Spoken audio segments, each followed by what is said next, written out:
Boom.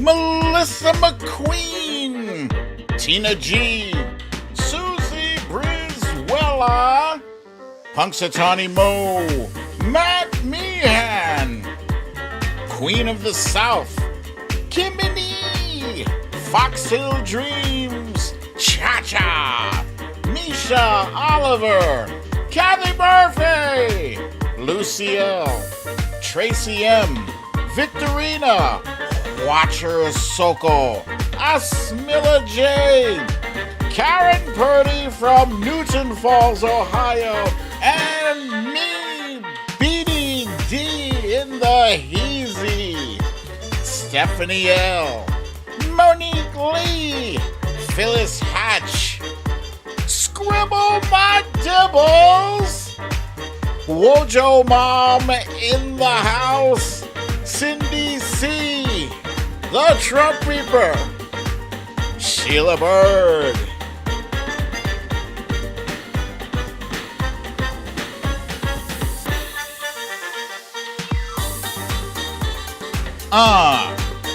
Stella Baxter, Samantha Hawkins, Linda Taylor, that damn Karen,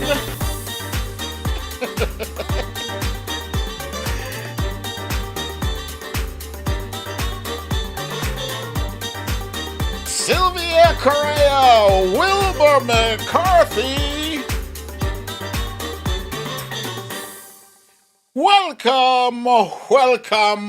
Welcome to another episode of Storytime with BDD.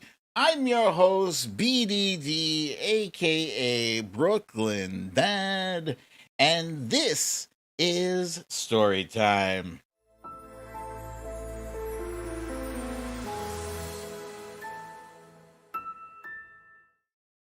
Okay, we got some new friends joining us. I see Zaya Ben and Pablo Dugenheim have joined the party.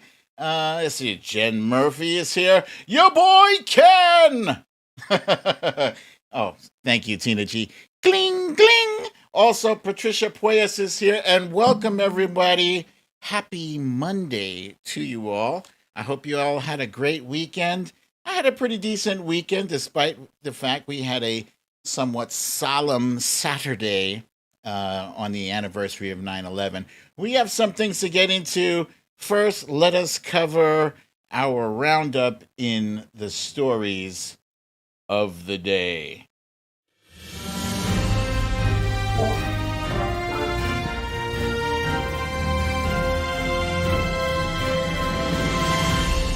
Stories of the day.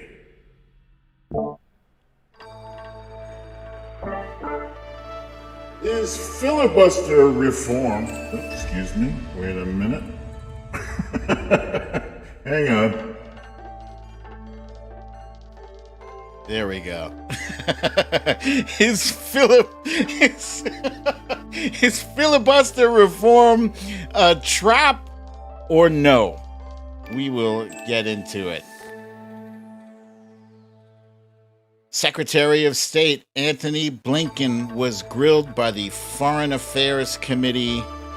We will cover that as well. In our guessing game today is Name That Movie Villain.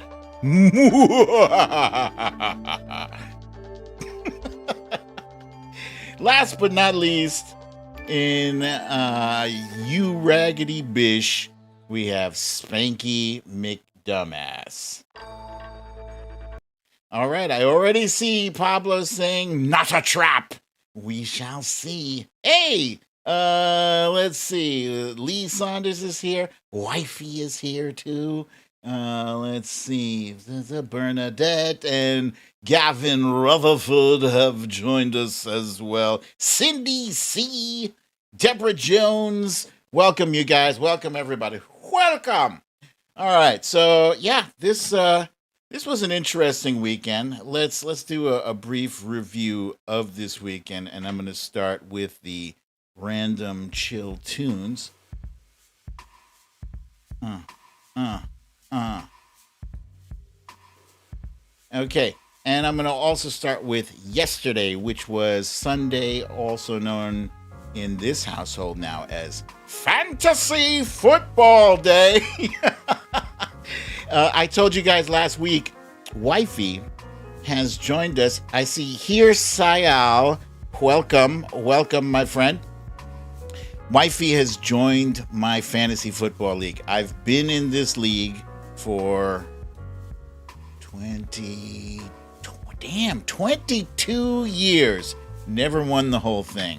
I've come in second place twice and fourth place twice. Never won the whole shebang.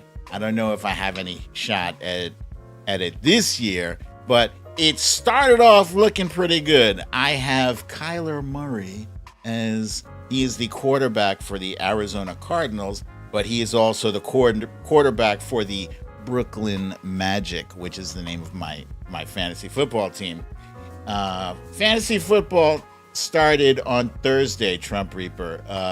That Thursday was the first official game of the NFL season. And anyway, it started off great. My quarterback, Kyler Murray, threw 4 touchdowns and rushed for another one, giving me 41.5 points. And to that, I was like, oh, yeah.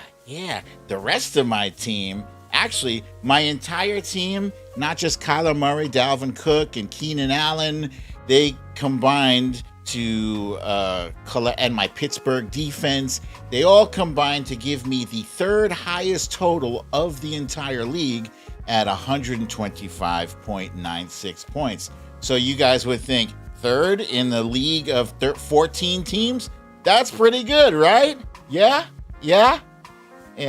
Except the guy I was playing had Russell Wilson from the Seattle Seahawks, Tyreek Hill from the Kansas City Chiefs, and he had Antonio Brown from the Tampa Bay Bucks. To a grand total of 161.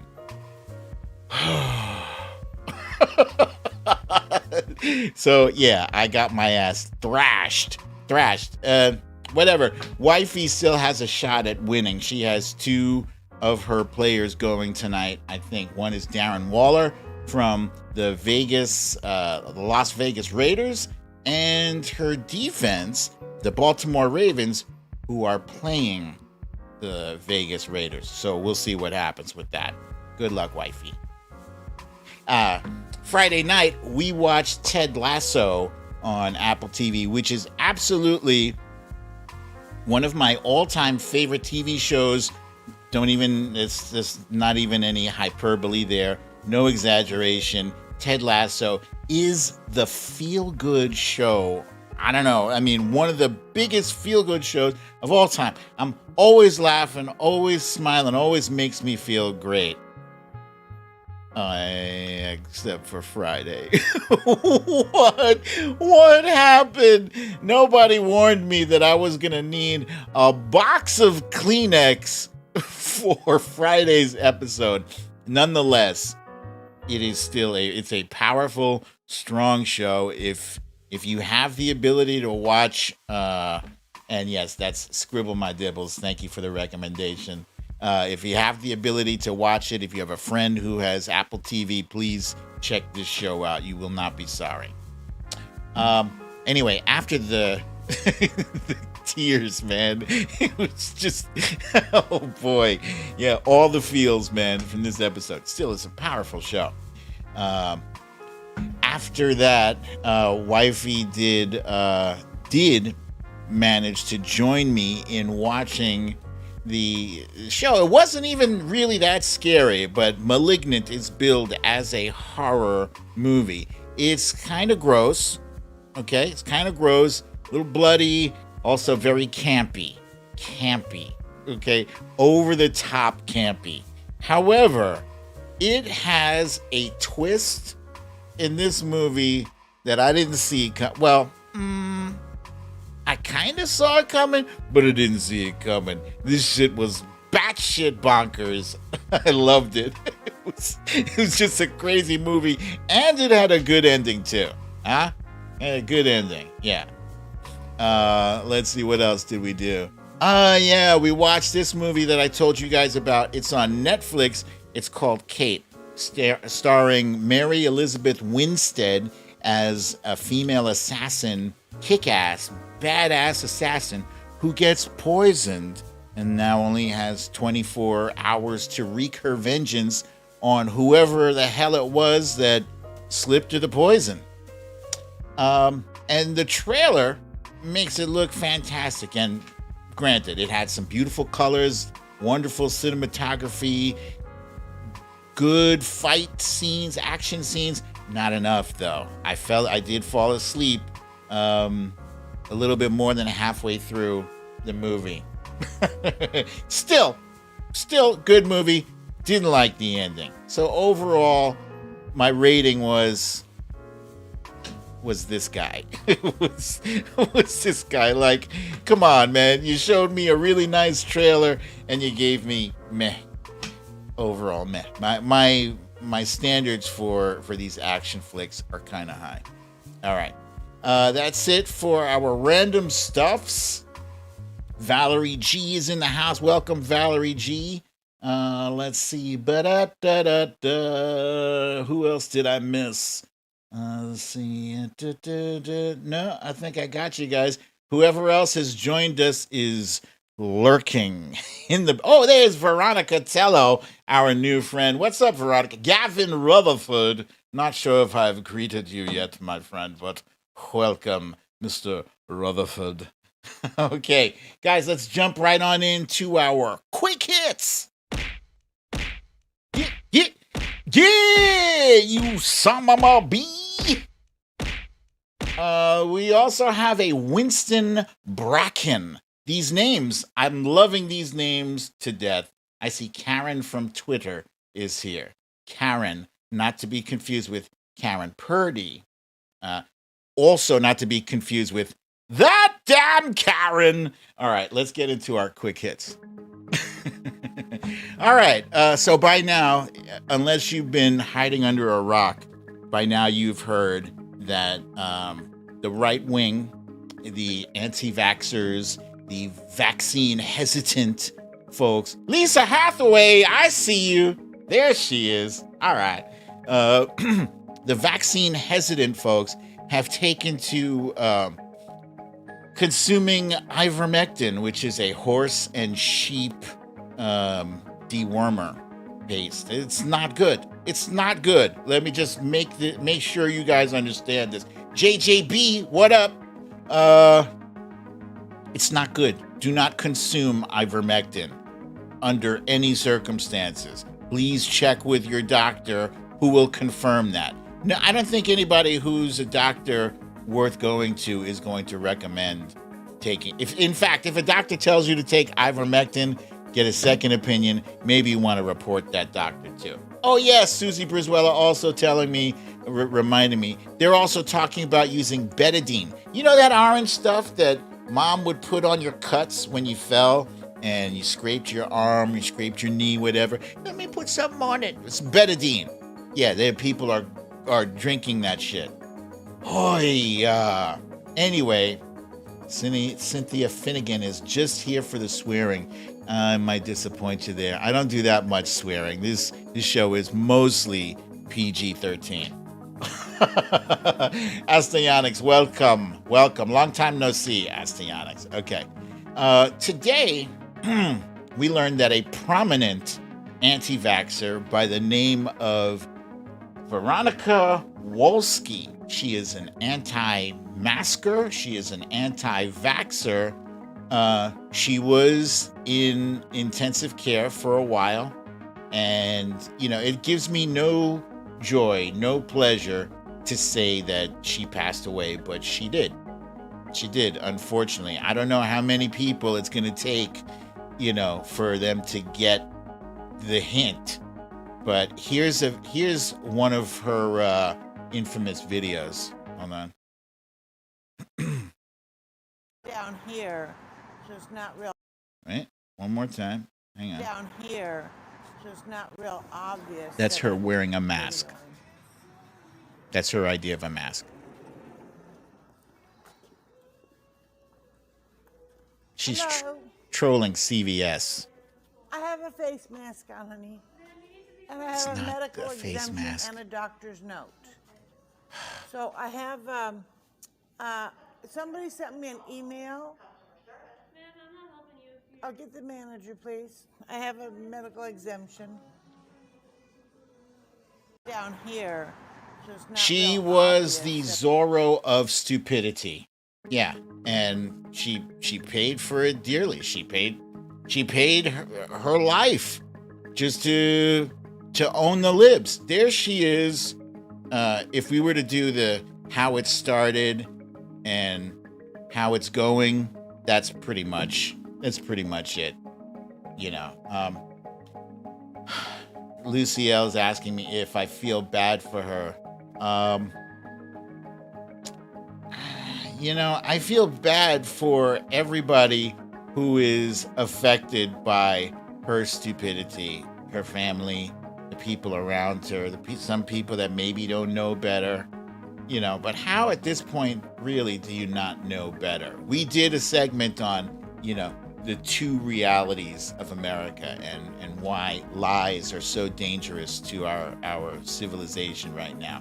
Paula Freitas, welcome to you. Michelle Bookout is here too. Punxsutawney Mo, not sure if I shouted you out earlier. Welcome, my friend. Okay. So yeah, I really wish people would learn from the mistakes of others. I was telling my son the other day, you know, a wise person learns from the mistakes of others. So yesterday was Sunday, which means that Chuck Todd was trending for being horrible and awful. And also that Chris Wallace was trending for being a straight up great interviewer, stand-up guy. It's so strange. Every Sunday, it's the people on the left can't stand Chuck Todd. The people on the right can't stand Chris Wallace. Why don't we just make a switch? It would make so much sense. Put Chuck Todd on Fox News where they will love him, and then bring Chris Wallace over here to MSNBC. You know what? He's like light years better than Chuck Todd. Seriously. You might not like everything he has to say, but mostly he's on point. I trust him a lot more than I trust Chuck Todd. Let's see if we can't make that happen, right?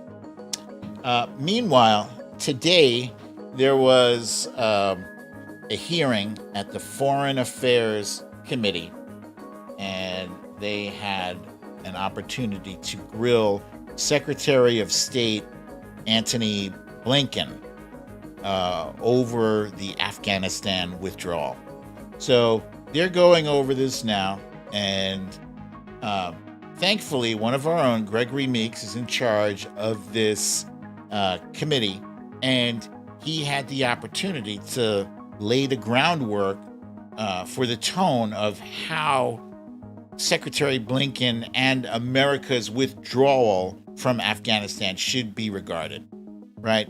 And basically, he said, yeah, you know, we accomplished an incredible thing, something that no other president in the past 3 administrations was able to do. We've done it. Were mistakes made? Yes. But there's a lot that goes into those mistakes that happened. And so that's the whole purpose of this hearing, is to find out, you know, who knew what, why did it go down the way it did? And this jackass, Scott Perry, he is trying to usurp Jim Jordan as the asshole, rude shouter. The only difference between him and Jim Jordan is this guy's wearing a jacket. Yeah. He wouldn't let Blinken finish his answers. It went like this. Antony Blinken gave a perfectly reasonable answer for most of the questions, but these guys, they want to hit you with a fire hose of like 7 questions where you only have 5 minutes. There's no way you can humanly answer all 7 of those questions. So most of it is like for show and bullshit, And then when Antony Blinken says, "What's up, Jamie from Wisconsin?" When Antony Blinken started to sound like, he was giving a really good answer, that's when Perry cut him off. And let's move on. It's that bullshit. I'm tired of this thing already. Unfortunately, now what we have the Afghanistan hearings that are going to be going on. And then when the January 6th committee resumes, that's going to be going on. So now it's going to look like, warring commissions and hearings. And I think welcome, Peter is a boss. Glad you made it. I think the belief is that the American public is going to grow weary of all of these hearings and they might just turn them all off. I hope not. I won't be. All right. That's it for our quick hits. It was quick, and that was the whole purpose. Let's see. Lee Saunders is properly here. Welcome, Lee Saunders. Okay, it's now time for a timeline, a cleanse.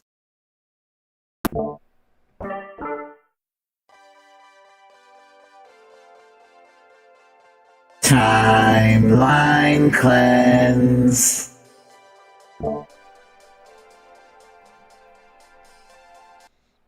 Yeah. Oh, let me fix the sound here. Hold on. Da-da-da.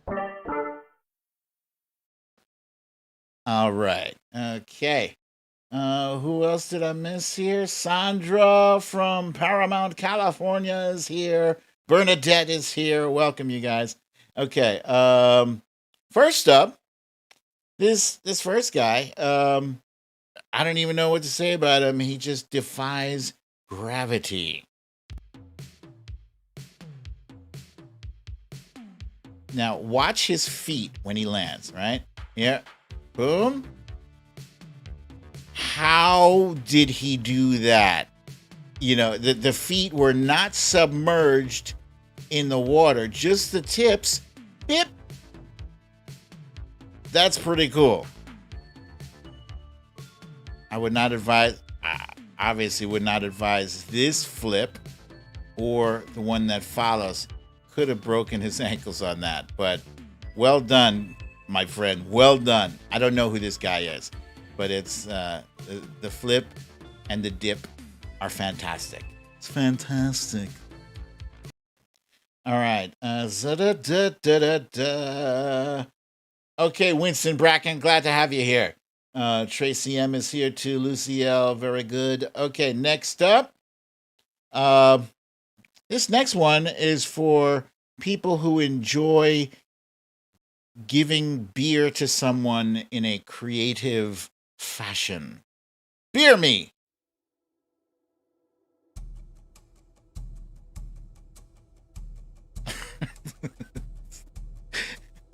The shovel, skipping across the pool, the trampoline, behind the back, slip and slide,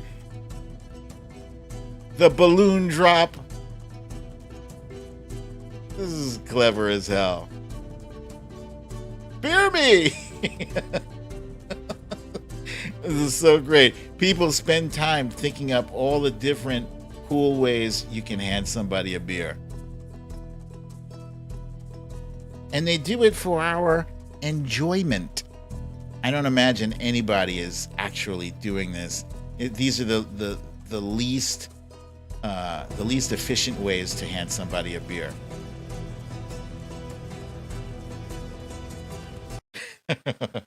Okay, and last but not least, do you guys know what parkour is? I'm sure most of you have heard of parkour. Those of you who don't know what parkour is the art of It's all kind of similar to like that beer delivery thing. It's like the least efficient way of getting from point A to point B, but it's the most dangerous, right? I definitely do not advise any of my viewers. Thank you, Jamie. Jamie says jumpy stuff. Jumpy stuff. But a lot of these guys, they'll do it, down on the street. The guys who are like highly skilled at it, they do it way up. I can't deal with it, but it's really fascinating. Here we go. This is parkourazy.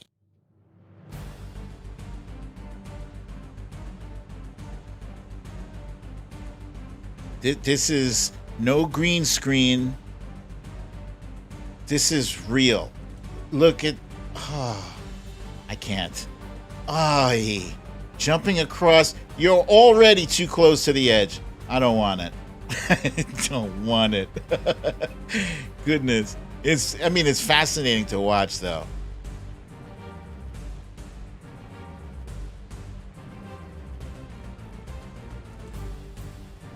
But it's when they jump and land right by the edge of some very high thing, like there. Oh. Oy. Oh. I can't. Oh. It's incredible, though. Whoo!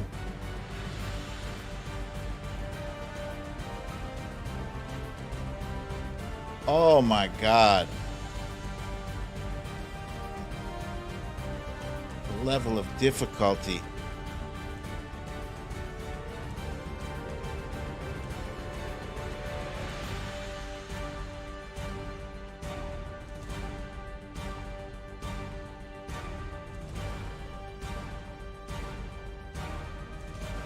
No.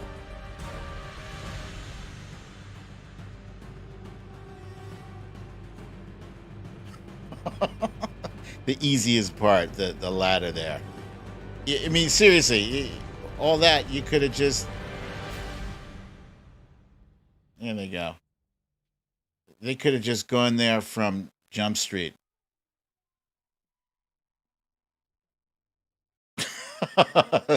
Yo, that was insane. Insane. But anyway, you guys, that's it for the a timeline, a cleanse. And I hope that timeline cleanse did not leave your undergarments unclean. That last video. Whew! I'm with you, Laurie B. I don't do heights at all. But fun fact, I would like to do like some kind of sky diving. That's for another day. Cynthia Finnegan, welcome to you.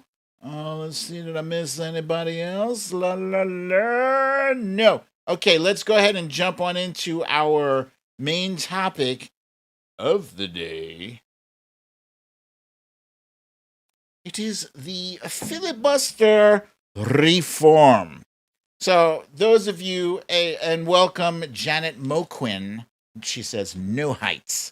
And Eddie G, welcome to you too. All right, so anybody who's been paying attention to the news for the past year or so have heard people talking about filibuster reform or end the filibuster. Thank you. My friend, your boy Ken is reminding us, if you are watching and enjoying what you've seen thus far, please hit that like button.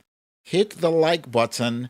It helps me out. Helps me out big time on the YouTube. Thank you for that.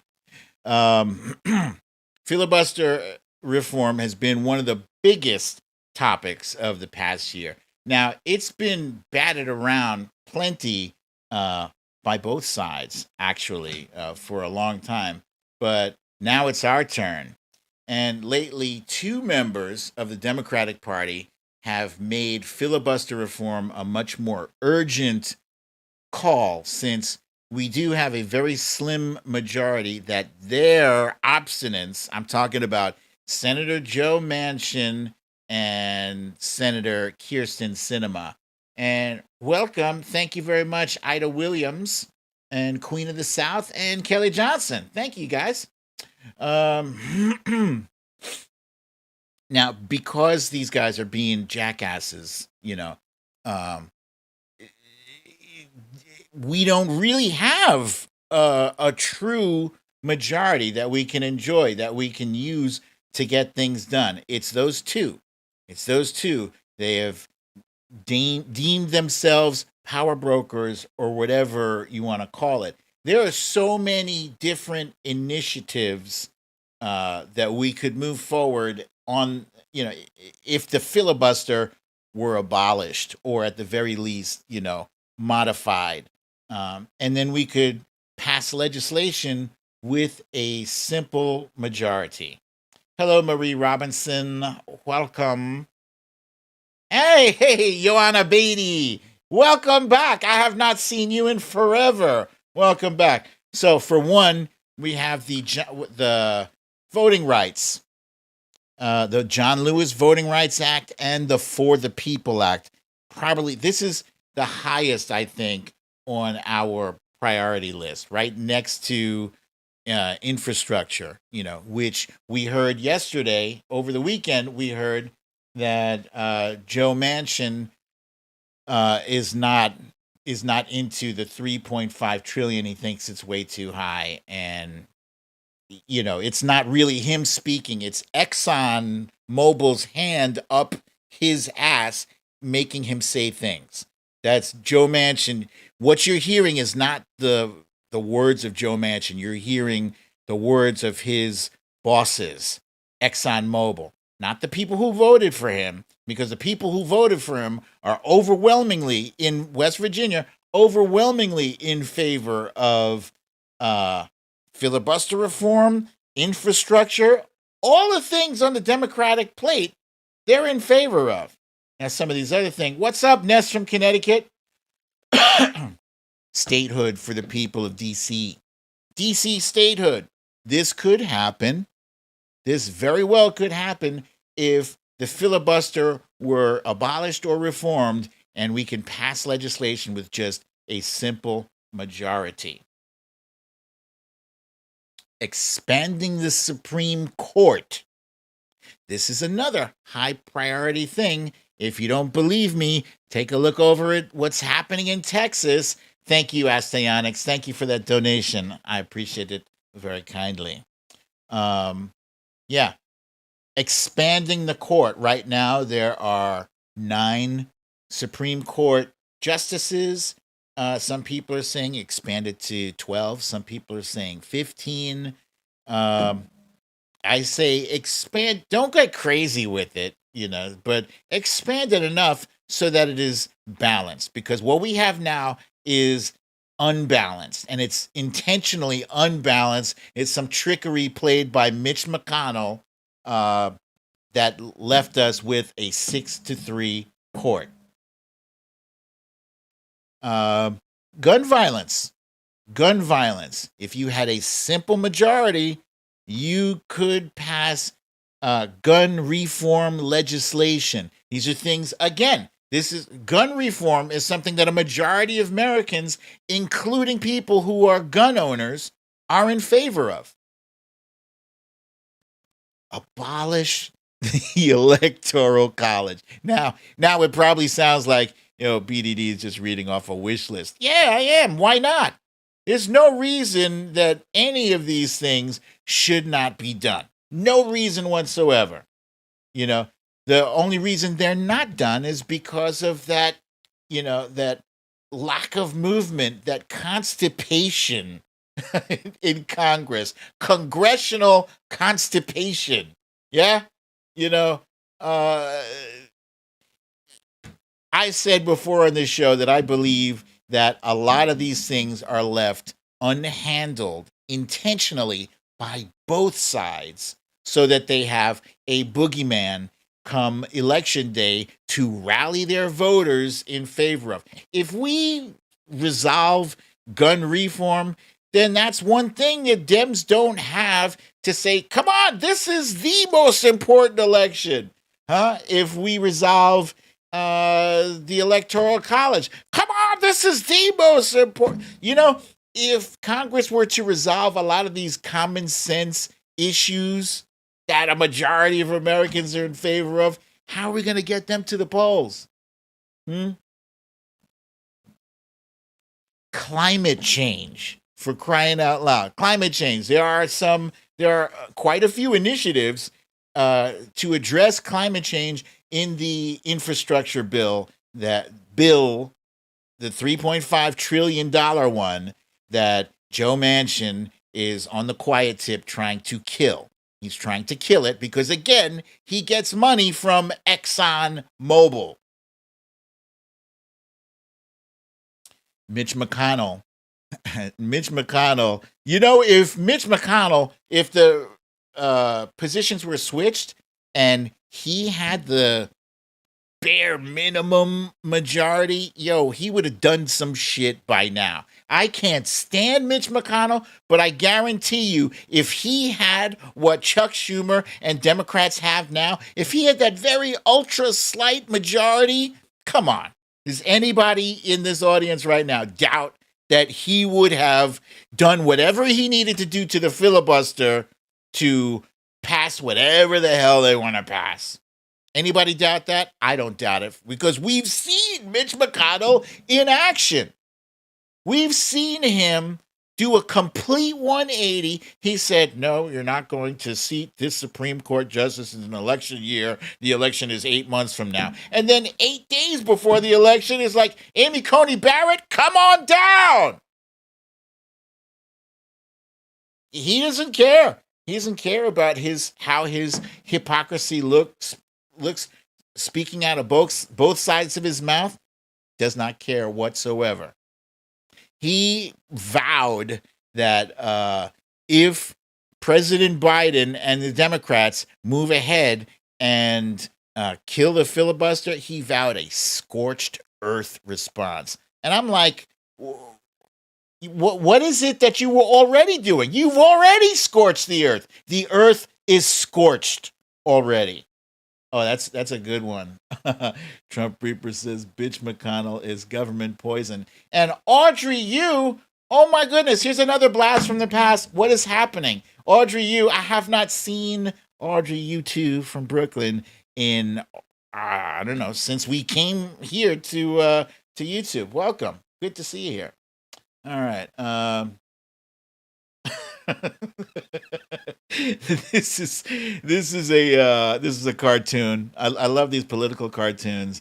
A cartoon artist rendering of Joe Biden's approach to dealing with the filibuster. Joe Biden, he was in the Senate for 47 years or something, very long time. Very long time he was in the Senate. And when he looks at the Senate, he's seeing the Senate of the past, right? His belief is that he doesn't want to mess with the filibuster because of, the myth of bipartisanship. Bipartisanship has gone bye-bye. Totally. Yeah, every once in a while you'll get something for show, like the $1.2 trillion deal that they passed. That was for show. I don't think Republicans believe that those are going to go through, and then they will still have the semblance of having played ball fairly.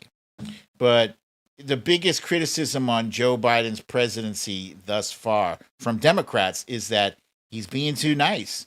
And he needs to lean in and let people know, two people specifically, that we got to do something about this filibuster. I agree with you, Johanna Beatty. She says, he has it in him to get very pissed. I thought he was going to stroke out in primary debate. So yesterday, an article came out in the Rolling Stone that says, Joe Biden tells top Democrats he's preparing a lobbying blitz on filibuster reform and voting rights. This was very good news to me. Now, you would think, BrooklynDad, you watch politics probably more than the average Joe. Aren't you cynical enough to know that that's just, window dressing? Maybe. But every once in a while, when I see something good, I do want to give a little golf clap for it, right? It's important. In this polarized political climate that we're living in, the wins sometimes are few and far in between. Trump Reaper says all Democrats need to put on the fangs. Yes. And hey, what's up, Corey Lord? Just seeing you now, my friend. Welcome. Now, the filibuster has been addressed in the past. This is not the first time we've been dealing with the filibuster and with changes to the filibuster. In recent history, it's been changed in 2011, 2012, 2013. And mind you, those are all Obama years. Astyonics wants to know, would I ever consider moving to D.C.? Nope. No, I wouldn't. Especially, no. I like where we live now. But thank you for that. And Mary Jeans, welcome. Wow, I'm seeing a whole lot of blasts from the past here. And it was also modified in 2017 and 2019. These are all little minor changes. Like in 2017, it says Supreme Court nominees can be confirmed with a simple majority vote. 2019, a rules change allows most nominees to be confirmed with minimal delay. Yeah? Okay, so it's been done before. I started off this thing asking, is it a trap, right? Well, there's an old saying that goes, be careful what you ask for, or you might just get it, right? Let me give you an example. Anybody out here who has seen The Shining, the movie directed by Stanley Kubrick, might remember this scene where Jack Nicholson's character, Jack, is asking his wife for the bat. He's saying, give me the bat. Give me the bat. Right? Give me the bat. So, yeah, she gave him the bat, but I don't think he got it the way he wanted it. She bashed him upside. She gave it to him, but she gave it to his skull. Yeah, and then he flipped down the steps. Great flick, but the point of this is be careful what you ask for. So what happens, right? What happens if we change just change. I'm not even saying eliminate. What happens if we abolish the filibuster? Okay. Remember that we still have these two knuckleheads, these two assholes, Joe Manchin and Kyrsten Sinema, who have not declared 100% loyalty to the Democratic Party or even to their own constituents. They've only declared loyalty to their holders, ExxonMobil or whoever the hell else is paying them. Okay? So let's say, okay, we change the filibuster, so all we need is a simple majority, right? But we still need these guys to get on board. So does this make them that much more powerful? Yeah? Because knowing that in order to pass some legislation, Dems got to bend their way. Because if we don't bend their way, we still don't have that simple majority. Our simple majority hinges on the fact that all 50 Dems say yes, and then Kamala Harris comes in and puts the cherry on top. Boom. There, you got your bill. We need that to happen. And what it also means is that, let's say these two do get their acts together and they play ball and they vote 50. It means guarantees we're not getting one single vote from the other side. Because remember, when I listed all those things, expand the courts, DC statehood, voting rights, if we get to do all those things, then is a very good chance that Republicans might not ever get elected ever again. It's a possibility. Yeah. What happens? Here's another nightmare scenario. And yes, Lee Saunders, thank you. She says, need a bigger majority. I have been posting about that daily, every day for several months now. And I'm going to continue to do so. We have to expand our Senate majority. It is not safe. But what happens, right?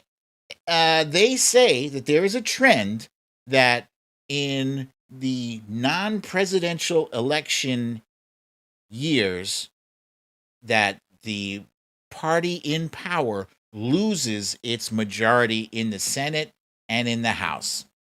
Okay?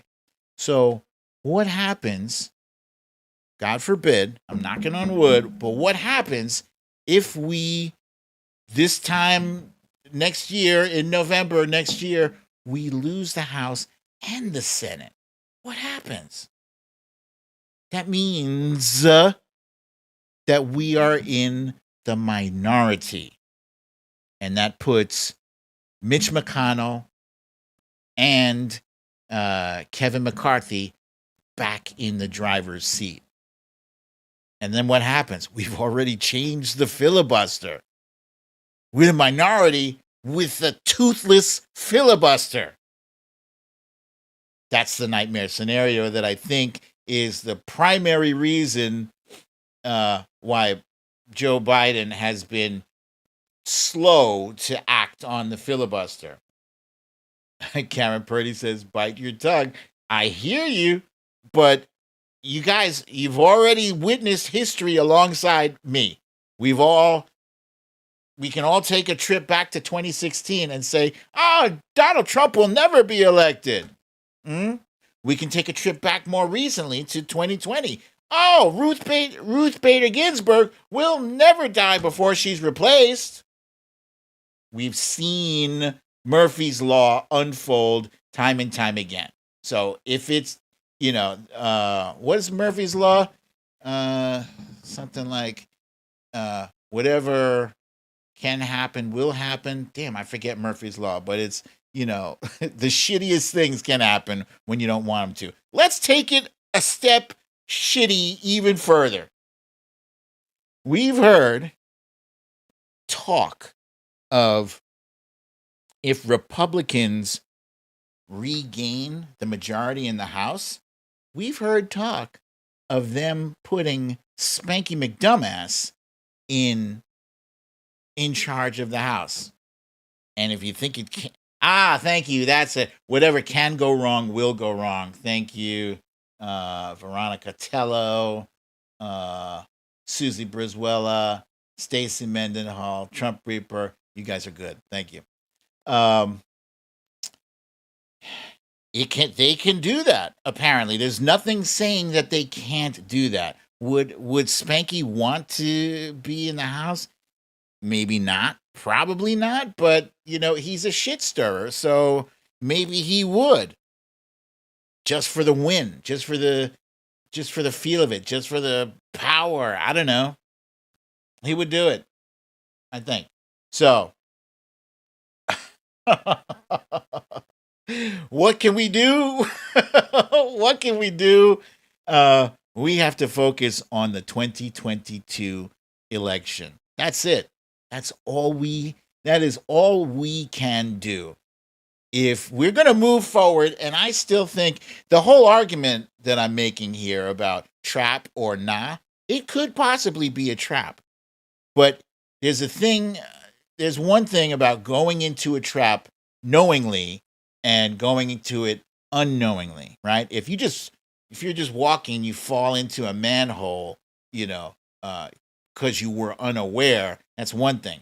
If you're walking and you see the manhole and you intentionally let yourself go into it, I don't know if you have a reason for that, whatever, but knowing in advance what the pitfalls are is a good thing, right? So all we can do is push to expand our Senate majority so that cinema and mansion become less of a threat to us. And we have to fight like hell to expand our Senate majority and keep our House majority. There's no sitting on the sidelines in 2022. Okay? Okay. All right. So that's that for the filibuster pep talk. Look, I think filibuster reform is still necessary. I think if we get the filibuster reform, number one, and number two, if we use that filibuster reform to pass the voting rights, that will be perfect. We have to. Absolutely have to. We're not going anywhere without it.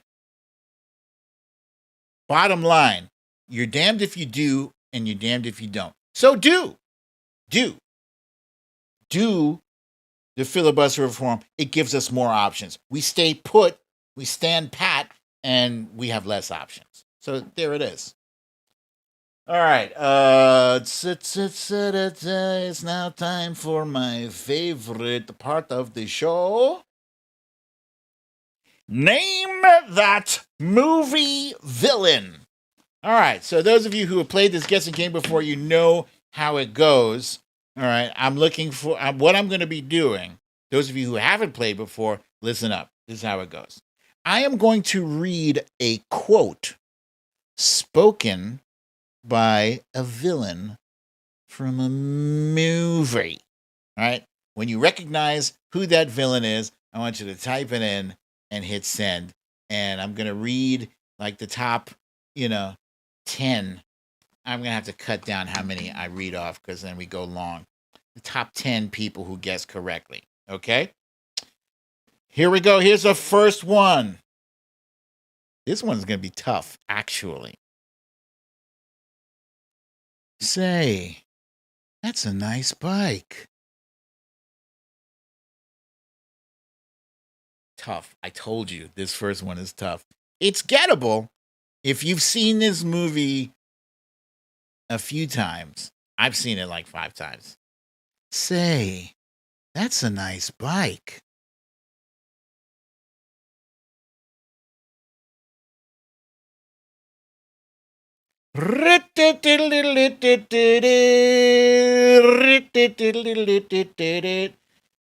Okay, so it appears that I have stumped quite a few of you. Not everybody, but some of you guessed correctly. This was the T-1000 from Terminator 2.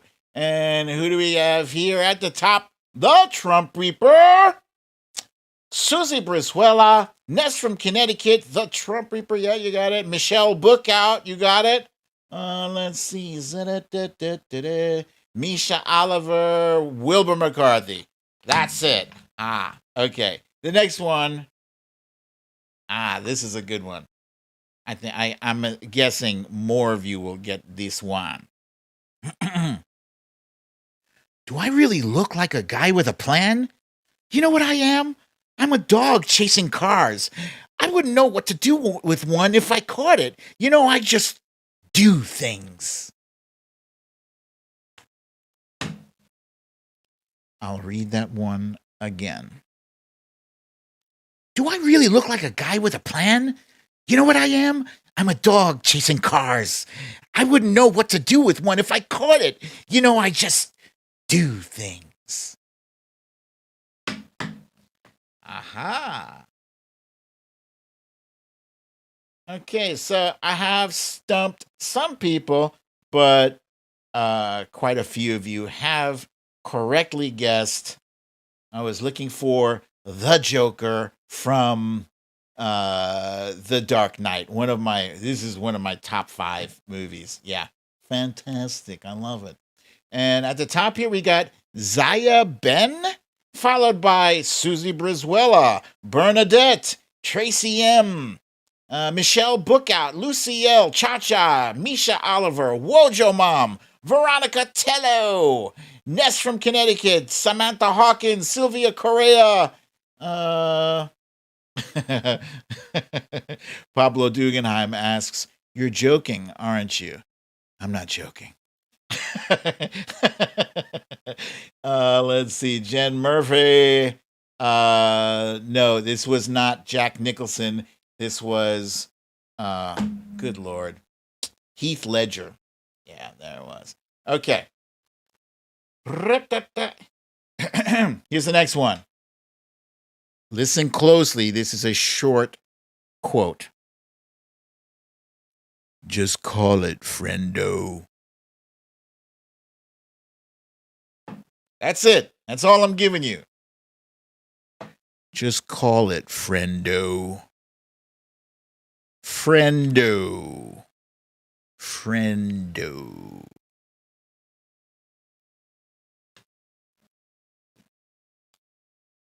This is one of those movies that was an Oscar award-winning movie. Okay, so Astyonics, you're saying you're bad at this, but no, you're not bad at this. It's just that these are not easy ones. Okay, so I've stumped everyone except Samantha Hawkins, who correctly guessed No Country for Old Men. And the character's name was Anton Chigurh. All right. Here's the next one. Listen up. I expect quite a few to get this one, and you'll know why when you hear it. Javier Bardem. That's right, Sylvia. Wendy, darling, light of my life, I'm not gonna hurt you. You didn't let me finish my sentence. I said, I'm not gonna hurt you. I'm just gonna bash your brains in. Yeah, that's quite a quote. I'll read it again. Wendy, darling, light of my life, I'm not gonna hurt you. You didn't let me finish my sentence. I said, I'm not gonna hurt you. I'm just gonna bash your brains in. And yes, indeed, we go back to the thing that I touched on during the filibuster talk. Yes, this was Jack Torrance from the movie The Shining, played by Jack Nicholson. Jack Nicholson. Okay, and who do we have at the top? We have Kimini, followed by Ness from Connecticut, Laurie B., KMW, Tracy M., The Trump Reaper, Astyonics, Monique Lee, Misha Oliver, Cecile Kazemi, Lucia Wachersoko, Sylvia Correa, Susie Brizuela, Karen Purdy, Jen Murphy, Gavin Rutherford, Zaya Ben, Samantha Hawkins, Michelle Bookout. Yes, Pablo, repeat of the batting practice. Veronica Tello, Kimini, Wilbur McCarthy, Eddie G. Very good, you guys. Okay. This is another good one. Movie villains, remember. Yeah, that's right. You better walk away. Go on and walk away, because I'm going to burn this motherfucker down. King Kong ain't got shit on me.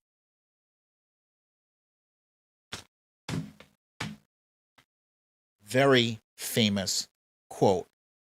Also, Oscar award winning. King Kong ain't got no shit on me.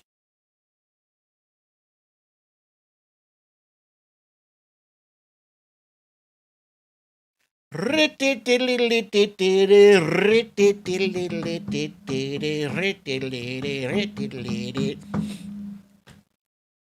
know, I kind of resented the fact that he got an Oscar for this, but we were looking for Denzel Washington's character from the movie Training Day. It's because I hated his character. I hated it. It's because I had grown so accustomed to Denzel being the hero of the movie. He was playing against type, excuse me.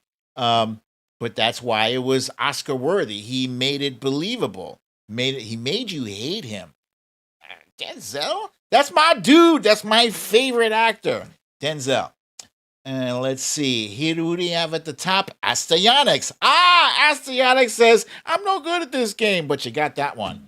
Ness from Connecticut. Tracy M., Cecile Kazemi, Misha Oliver, Watcher Soko, Eddie G., Sylvia Correa, Jen Murphy, Monique Lee, Asmila J., Cecile Kazemi, Susie Brizuela, Shell Paulette, Bernadette, Peter is a boss, Michelle, no, Samantha Hawkins, Gavin Rutherford, Cindy C., very good, you guys. Okay, next up.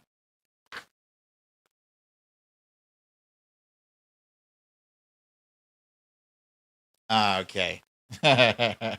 It's another good one. You hear that? Talk to me. Where are my detonators? Where are they, or shall I shoot another one? Sooner or later, I might get to someone you do care about. Hmm? Mm.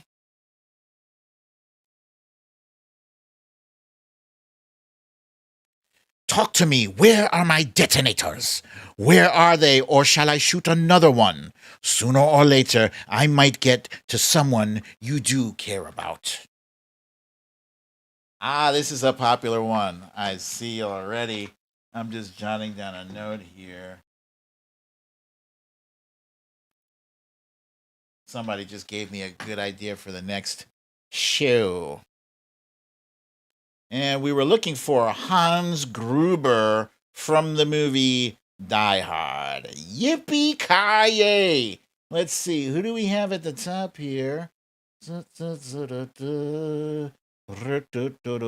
Okay, at the top we've got Monique Lee, followed by Susie Brizuela. Peter is a boss. Ness from Connecticut. Astyonics, there's your second one already. Look at you. Look at you, so fancy. Karen Purdy, Eddie G, Watcher Soko, Corey Lord, Alaska Cindy, Cecile Kazemi, Misha Oliver, Jen Murphy, Lucy L, Sylvia Correa, Pablo Dugenheim, the Trump Reaper, gets the name of the actor correct, yeah.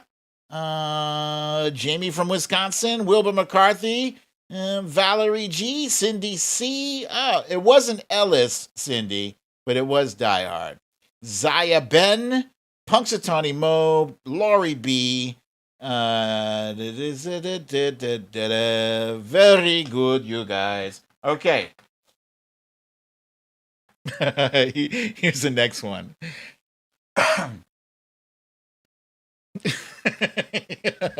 Here's the next one.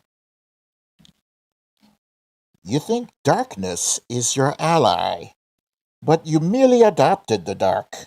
I was born in it. I'll read that one again. You think darkness is your ally, but you merely adopted the dark. I was born in it. That's a good one. That is a good one.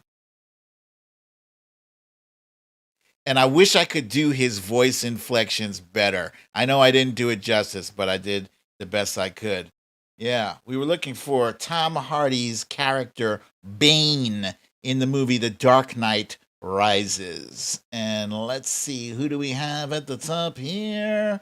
La la la. Yes, German accents are my weakness. I can't do them well. At the top, we got Ness from Connecticut. Zaya Ben. Peter is a boss. Susie Brizuela. Pablo Dugenheim.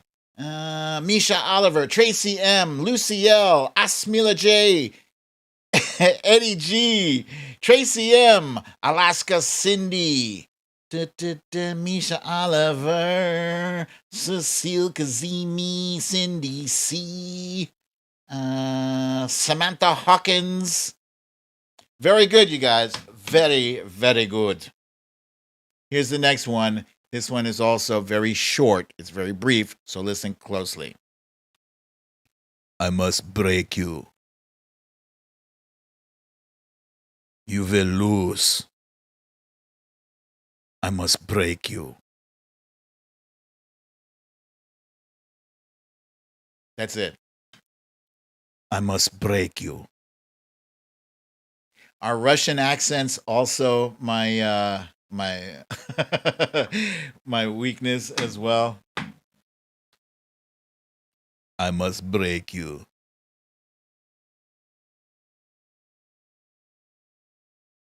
Okay, we were looking for Ivan Drago. Drago from Rocky IV, and played by Dolph Lundgren. And let's see, who do we have at the top here?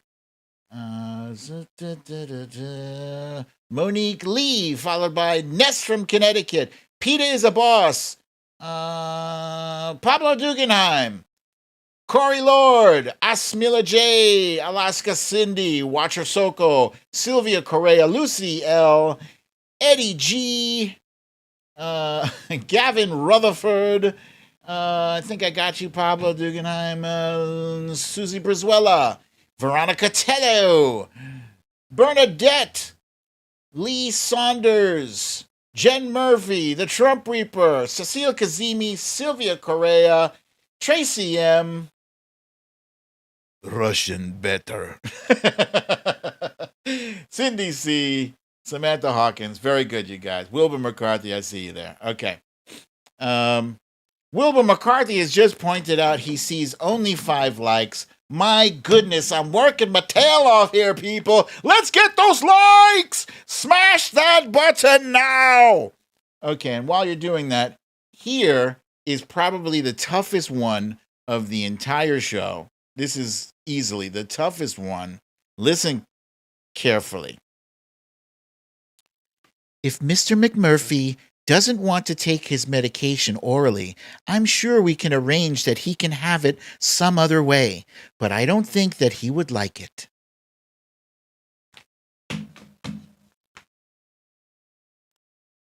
I'm going to read that one again. I said this was going to be tough. This one is tough. If Mr. McMurphy doesn't want to take his medication orally, I'm sure we can arrange that he can have it some other way, but I don't think that he would like it. I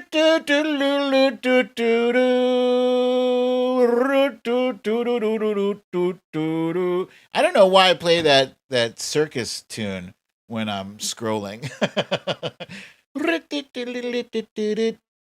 Let's see. Okay, we're up to 53 likes. Very good, you guys. Okay, this was a tough one, and I see some of you know your movies.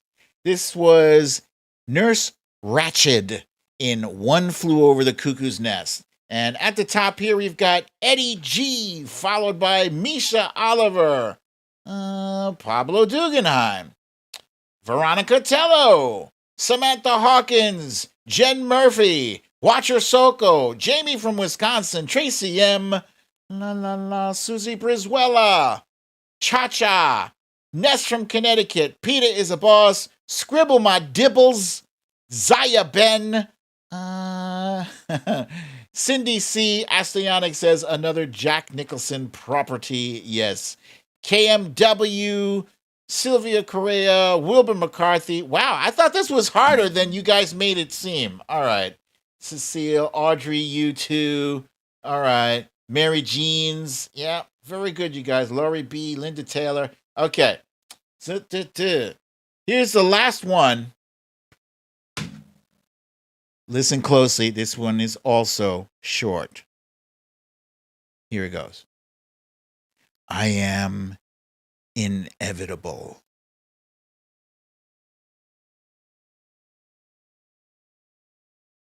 I am inevitable.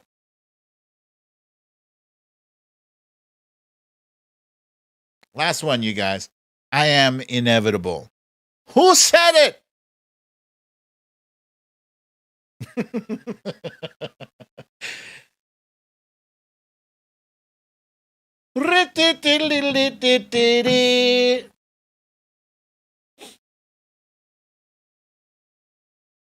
Okay.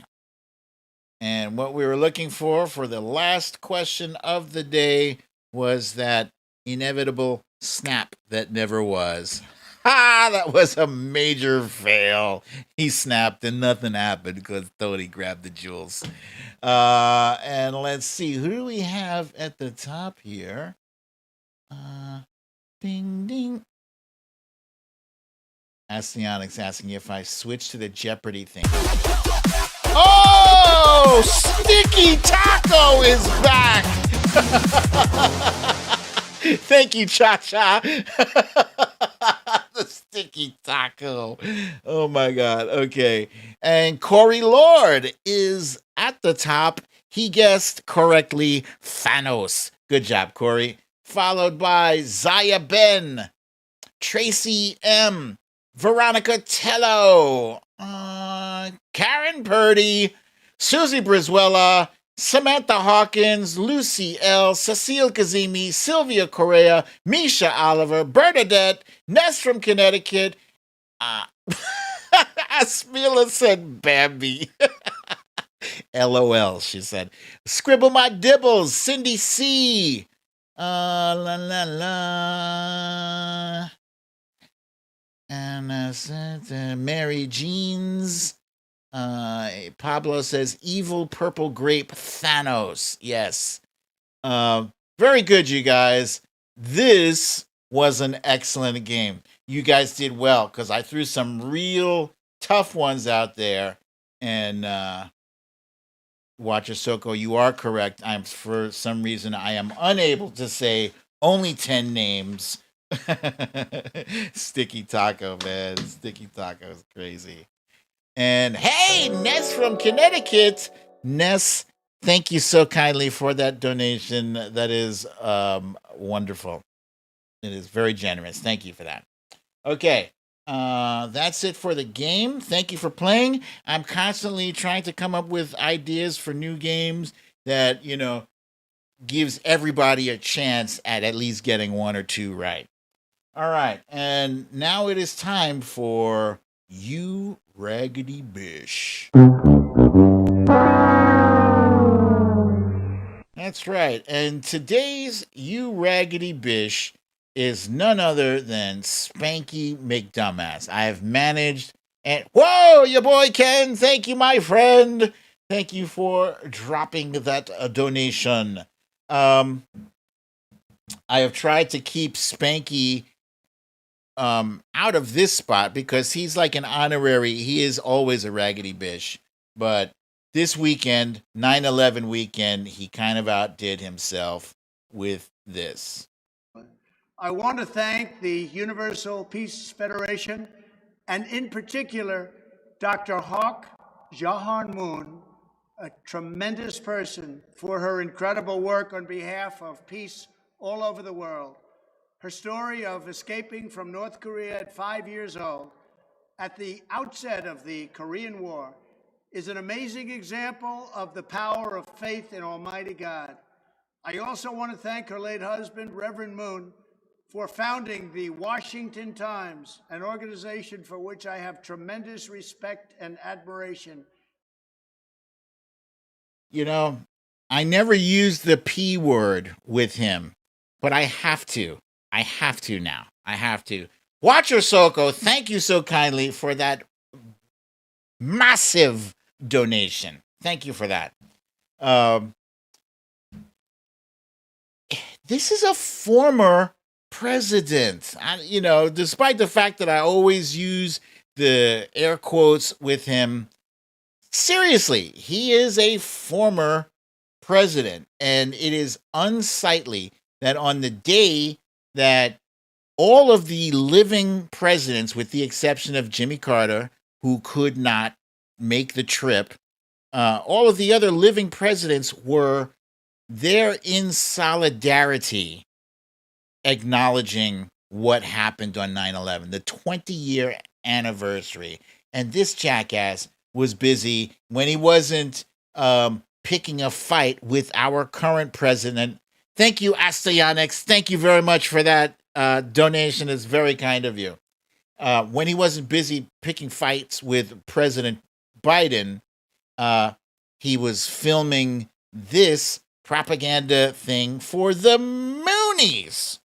The Moonies. Yo, the Moonies. I hadn't even thought about the Moonies since going back to like the 80s and 90s. That's when I first heard about the Moonies. And then he went and did this trip. Holy cow, Mary Jeans. Thank you so much. That is very kind of you. That donation, big whopping donation. Thank you for that. Yeah, then he went and did a commentary at a boxing match, and a shitty one at that. It was Evander Holyfield was knocked out in the first round.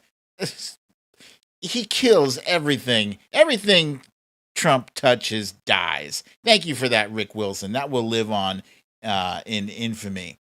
But who are the Moonies? The Moonies were founded by the Reverend Sun Young Moon. He's the founder of the Unification Church. He claimed when he was 15 years old, he was chosen by Jesus to do this, to start this Unification Church.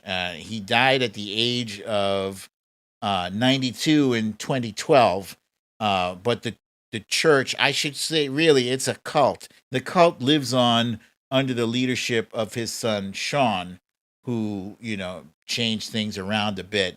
So what they were mostly known for, as I recall, were these big, massive weddings. He would marry thousands of people all at the same time. I don't know what the purpose was, but the Sun Young Moon had his fingers in everything, and that includes, he was a conservative, including he founded the Washington Times, which is a conservative rag out of D.C. This is his son, Sean. And Sean now wears the crown. Let's go back to that crown there for a minute. Is anybody getting a Burger King vibe from this crown? Because I swear to God, I was goofing around a year ago in the Burger King, and I just asked them for one of those crowns, and they gave me something that looks just like that Burger King crown. So the crown has been modified since his son Sean took over, and if you look closely, those are bullets. That is a crown of bullets.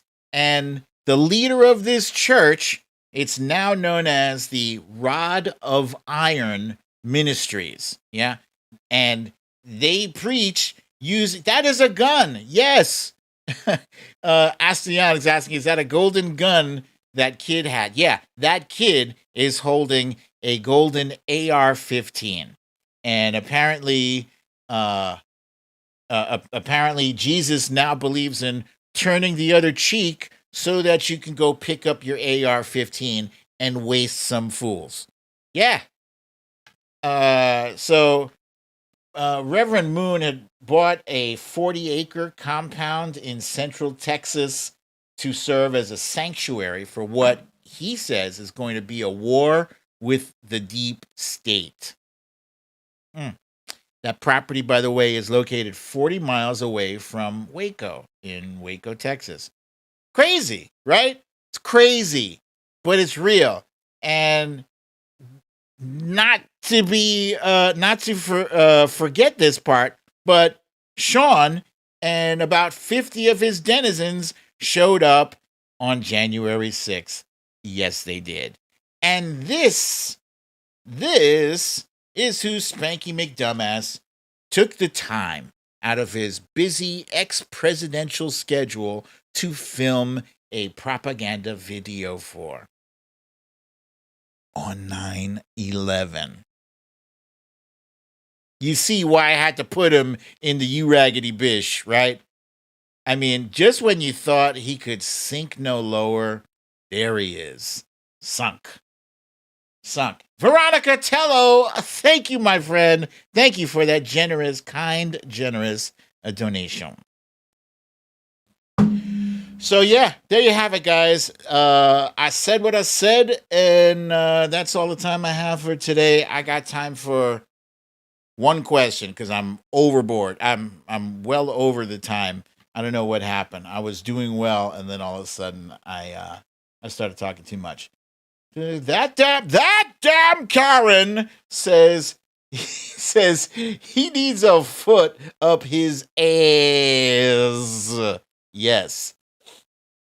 Lee Saunders is musing aloud. Is everyone blackmailing Trump? How many PP tapes were there? That's a very good question. But here's the question I'm going to answer. This is from Alaska Cindy, who states, BDD, how do you feel about the New York hospital having to close their maternity ward due to lack of staffing because nurses are refusing vaccination? I think it's disgusting. I think it's absolutely disgusting. It's even more disgusting than those lunkheads who refuse to get vaccinated and then clog up the emergency rooms and clog up the ICU wards because they're just obstinate and stupid. But it's even worse because these are healthcare professionals refusing to get vaccinated. So they're on the front lines and they see the people coming in every day who can't breathe. The people have to get intubated with ventilators. They see people having to say goodbye, to somebody in their family from the phone, or by dying alone. I don't understand this.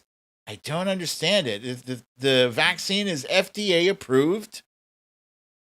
What's the holdup? It's experiment. No, it's been approved.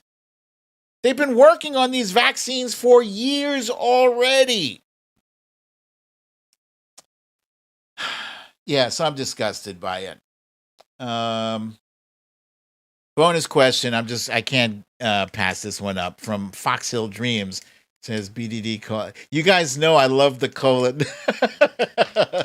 Al Franken is thinking about running for Senate. I like the man. What do you think? Can you forgive? Yeah.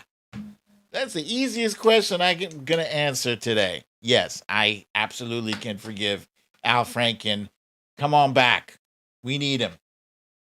All right, guys. Thank you very much for joining me for another wonderful episode of Storytime with BDD. I'm your host, BDD, a.k.a. BrooklynDad. And if you got to go out tonight, this is the 28th patch I have worn. This is the 28th patch. Tomorrow begins the day. So these are the strong. These are the extra, like the 21 milligrams of nicotine or whatever. The next one is only 14, and that's 14 days. And then after that is 7. And Wojo Mom, thank you, my friend. That is very sweet. Thank you for the donation, Wojo Mom. After that, then I'll be done. So I got another 28 days worth of patches. I'm excited, and I thank you guys for your support, your encouragement. It really means a lot to me. All right, so make sure, if you haven't already gotten the shot, get yourself a vaccine. Get the shot. Wear your mask. Keep your social distance. 6 feet or better.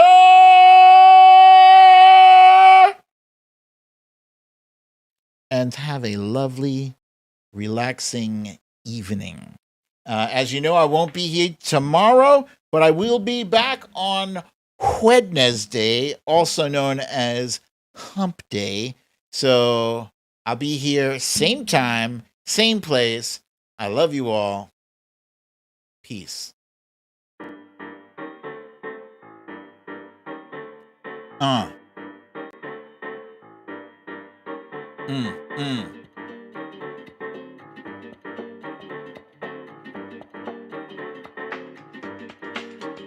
Boom.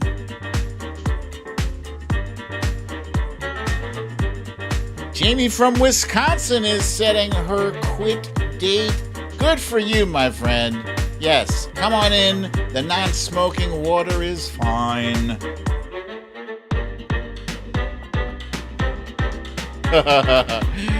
Lisa Hathaway says, ivermectin is for asses.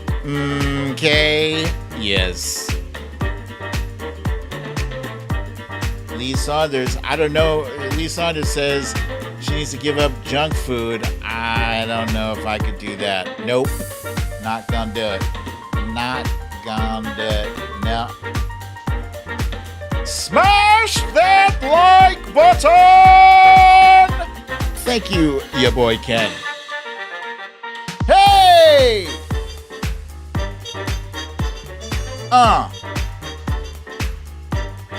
Yeah, that's a topic for another day. And Trump Reaper just touched on it just now. She says she needs to eat less sugar.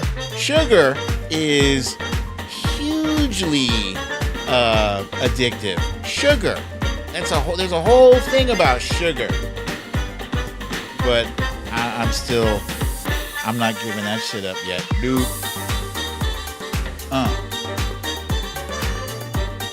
Michelle Bookout with an interesting quote says, "It all ends in death.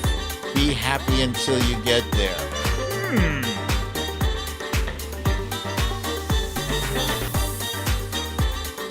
Watcher Soko, I don't know. For the time being, I will be doing it here from the BDD. Hey, Tina G got her first dose of the shingles vaccine today. Congratulations. Okay. Guys, thank you very much. Today was a fun show. But now it's that time. You need to leave.